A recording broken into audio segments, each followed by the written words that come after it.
Swastiastu. Perkenalkan, nama saya Nyoman Gita Laksmi Maharani dari kelas 11 MIPA 2 nomor absen 27. Pada kesempatan kali ini, saya akan menjawab 2 dari 4 permasalahan yang telah diberikan sebagai penilaian akhir semester mata pelajaran fisika kelas 11 tahun pelajaran 2020-2021. Permasalahan pertama yang akan saya pilih adalah soal nomor 2, di mana pada soal tersebut terdapat seorang anak yang memiliki 4 buah karet dengan tetapan yang sama, sebuah batang kayu bercabang, dan selembar kulit yang berukuran 10 x 10 cm. Nah, dalam permasalahan ini dapat kita menggunakan konsep hukum Hooke yang menyatakan bahwa jika gaya tarik F tidak melampaui batas elastisitas pegas, maka pertambahan panjang pegas sama besarnya atau sebanding dengan gaya tariknya.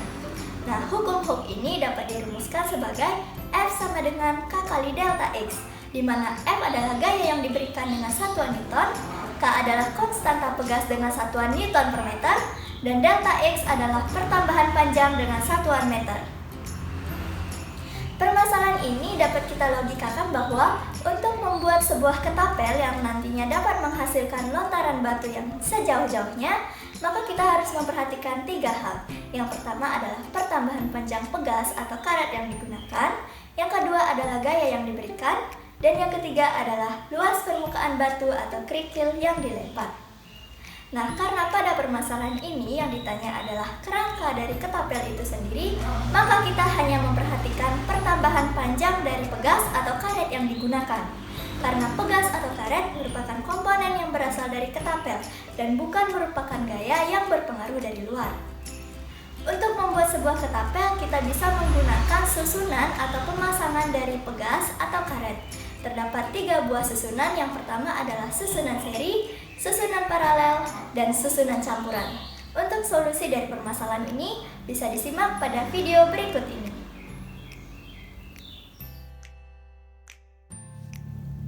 Setelah itu, kita bandingkan kedua susunan tersebut dan katakan bahwa delta X keduanya adalah tetap.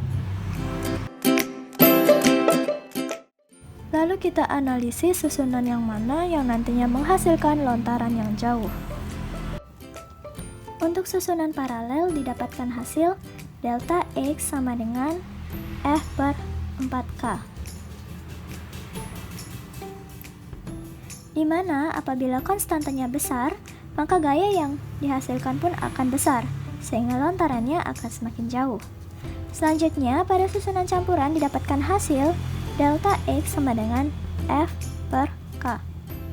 Dari kedua perbandingan ini, susunan paralel memiliki konstanta yang lebih besar dibandingkan dengan susunan campuran, sehingga lontaran batu dengan ketapel yang dibuat dengan susunan paralel lebih jauh daripada dibuat secara campuran.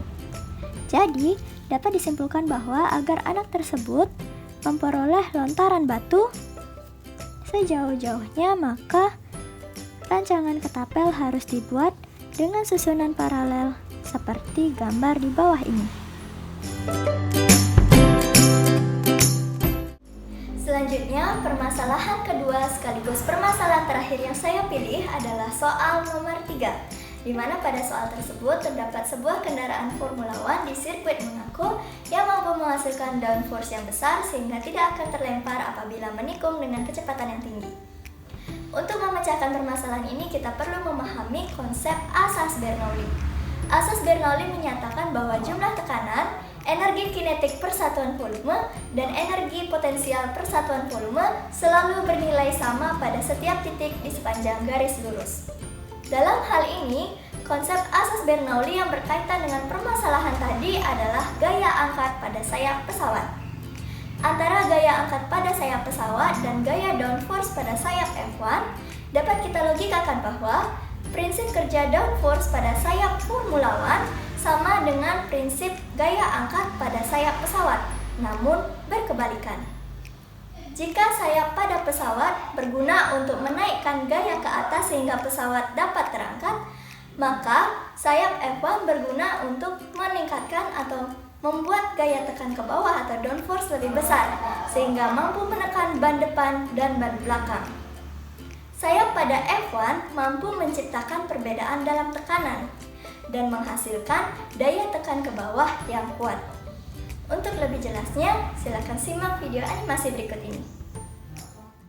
Bentuk bagian depan sayap pada kendaraan F1 lebih rendah daripada bagian belakang, sehingga aliran udara di bagian atas sayap akan menghasilkan tekanan udara yang lebih besar dibandingkan tekanan udara di bagian bawah sayap.